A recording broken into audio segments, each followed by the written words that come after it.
Capaian vaksinasi COVID-19 di Palembang belum mencapai target. Berbagai upaya dilakukan untuk mempercepat capaian vaksinasi tersebut. Di Palembang, sentra vaksinasi massal punya cara untuk menarik minat warga agar mau divaksin, yakni dengan undian berhadiah.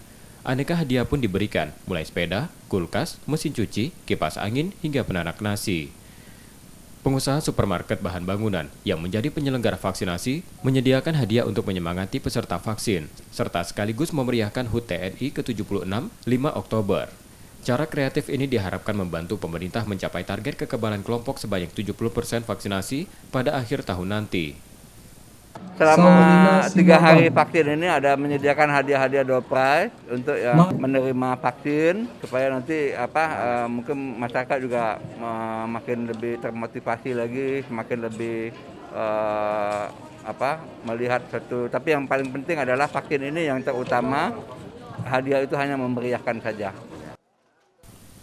Vaksinasi berhadiah ini digelar di Gedung Golden Sriwijaya Jakabaring selama 3 hari sejak 4 hingga 6 Oktober 2021. Menghindari kerumunan, vaksin dilakukan daring lewat laman vaksinasionline.com. Selama 3 hari, Kodim 0418 Palembang menyiapkan 6.000 dosis vaksin Sinovac untuk penyuntikan pertama dan kedua. Tenaga vaksinator dilibatkan dari Rumah Sakit Akagani, Kesdam 2 Sriwijaya, Yonif Rider 200 BN, serta Yoner Hanut dan Kavaleri. M. Rizky Nurmizan, Purwantoro, Kompas TV, Palembang, Sumatera Selatan.